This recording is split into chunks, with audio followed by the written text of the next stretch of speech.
tauranga moana, kia ora koutou. E ngā iwi o te motu, tēnā koutou, tēnā tātou katoa. Greetings everybody. Look, it's really great to be here today in Tauranga. And when we were coming to Tauranga, in the back of my mind I had the 1980s, because in 1981, when we were campaigning fiercely against the Springbok tour to New Zealand, Tauranga had some really strong, good anti-apartheid people here, but it also had some organisations that were working really hard against us. And they weren't in Auckland, they weren't in Wellington, Christchurch, Dunedin, they weren't anywhere else, they were in Tauranga. One of them was called the League of Rights. And at its heart, it was a very deeply racist organisation. And so, as I was coming here today, I thought, I wonder, has the political climate changed in Tauranga? And I come to this hall full of you amazing people. So please, obviously, Tauranga has turned around completely, and that's wonderful. So give yourselves a big round of applause.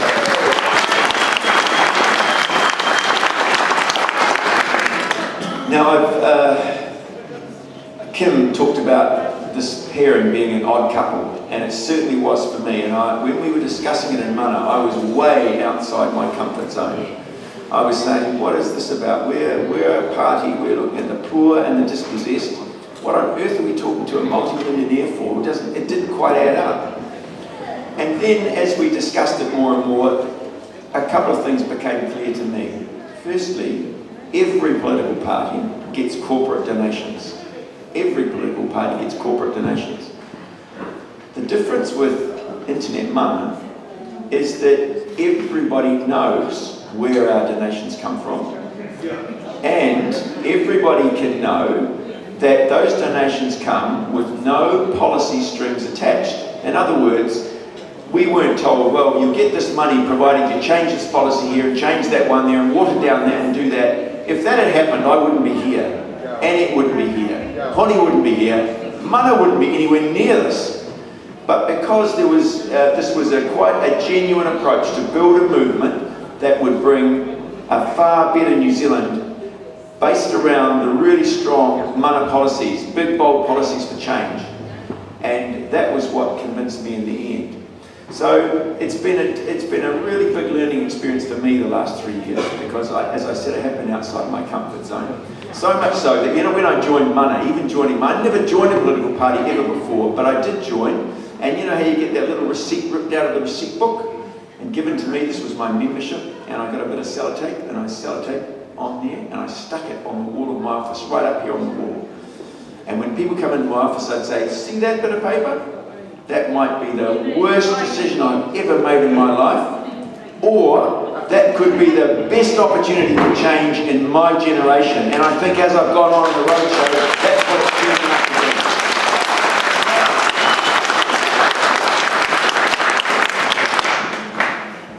And another thing that I've come to realise since then is that I've spent quite a bit of the last 30 years describing how bad the situation is in New Zealand. And I think lots of us have done it. We've described how bad it is. We've said, this is terrible, that's terrible, this is awful. What Mana has done is said, yes, it's awful. What are we going to do about it? What policies are we going to bring to Parliament to make real change? And it seemed to me the time was right to bring some real activists to Parliament who can shake up this cosy relationship between the big political parties and the corporate sector and bring people power back into Parliament. That's what I want.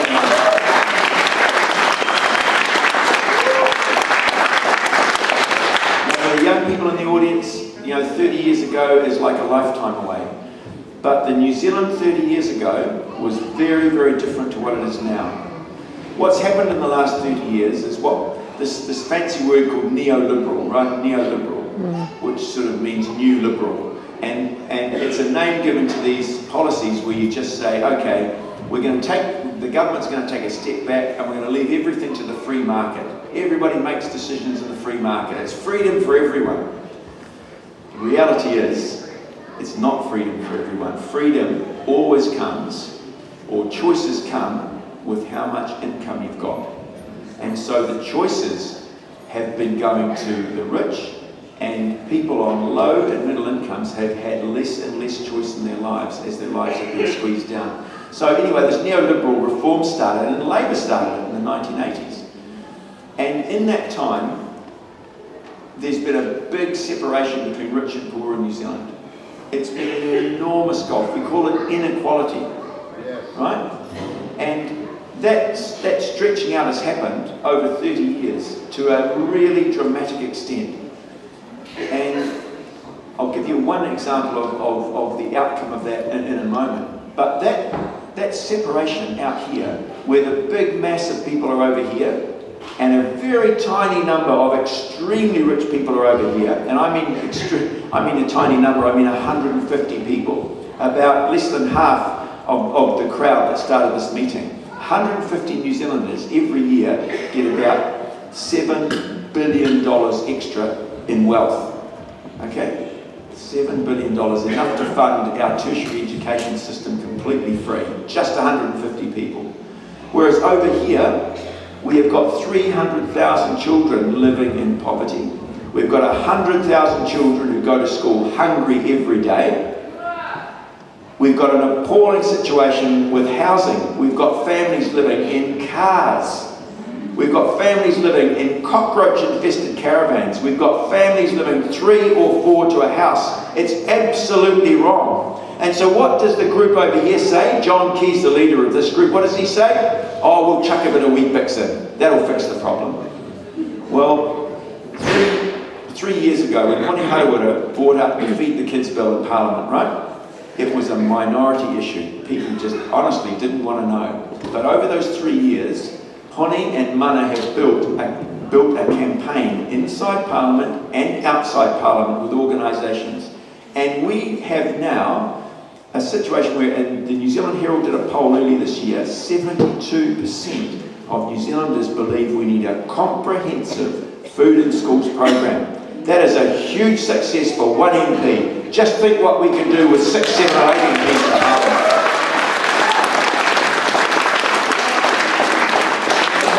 Now, one example of what's happened, and I gave this example last night. Last week I was doing some figures, right? To work out who pays tax in New Zealand. And let's compare two people. A minimum wage worker, right? Somebody on the minimum wage, $14.25 an hour. How much tax would a person like that pay if they worked a 40-hour week? Okay, and then how much tax would someone in the 1%, someone like John Key, who is in that wealthiest 150 New Zealanders, right? How would their tax compare? Well, if you take the minimum wage worker, they pay tax on every dollar they earn and every dollar they spend. And if you add their income tax and GST together, that minimum wage worker, and when I say minimum wage, I mean someone who works in a rest home, someone who's a security guard, someone who works in a cinema or in a fast food outlet, and nearly a third of New Zealand are on the minimum wage or not very much above it. That's a third of New Zealand on these sort of wages. That person pays 28% of their income on tax. 28% of their income on tax. What does John Key pay in tax? Well, John Key is the Prime Minister of New Zealand. He gets $428,000. He pays $132,000 tax on that. That's fine. But then he also got an income last year of $5 million. His wealth went from 50 million to 55 million. And that $5 million increase in his wealth, that means his income last year was effectively $5,428,000. And if you add his income tax to his GST, what did John Key pay in tax? Remember, the minimum wage worker paid 28% of their income on tax. John Key paid 2.8% of his income in tax last year. Now this is the disgrace, this is wrong, this is immoral, this is unjust, and by hell, Internet Mother's going to change it.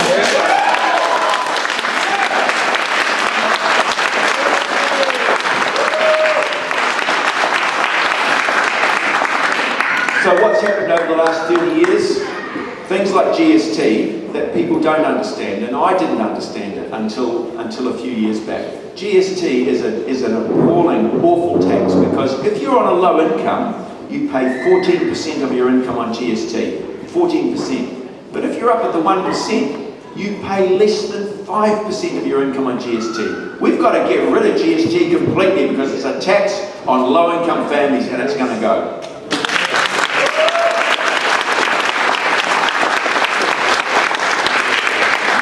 Now, policy is what drives me. So, you know, this thing about tax, I mean, we all, when we hear tax, we think, oh God, you know, it's boring, bloody, you know.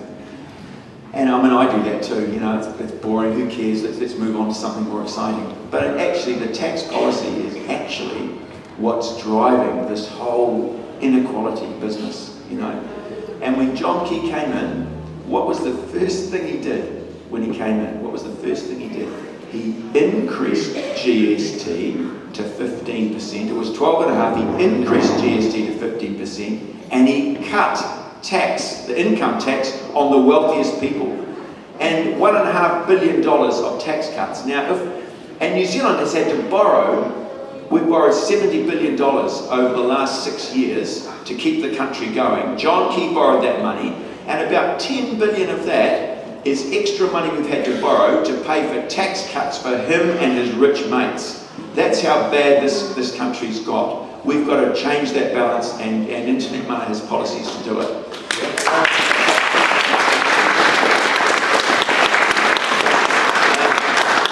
Housing is one of my pet issues. I said before, we've got an appalling housing crisis, and if you read the media, the housing crisis for Labour and National is the children of middle-class families can't get enough money to buy their homes, to start their first home, right? And I mean, I understand that, and that's a crisis for those people, but there's a much bigger crisis for low-income families.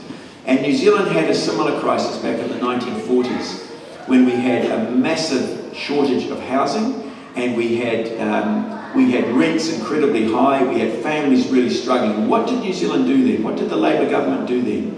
They rolled up their sleeves and they built state houses. That's how the whole of the Hutt Valley got established. Lower Hutt, Upper Hutt. That's how the Tamaki area in Auckland got established. That's Glen Innes, Point England and Panmure. Huge areas of New Zealand were built they built 10,000 rental state homes every year until they didn't need to do it anymore.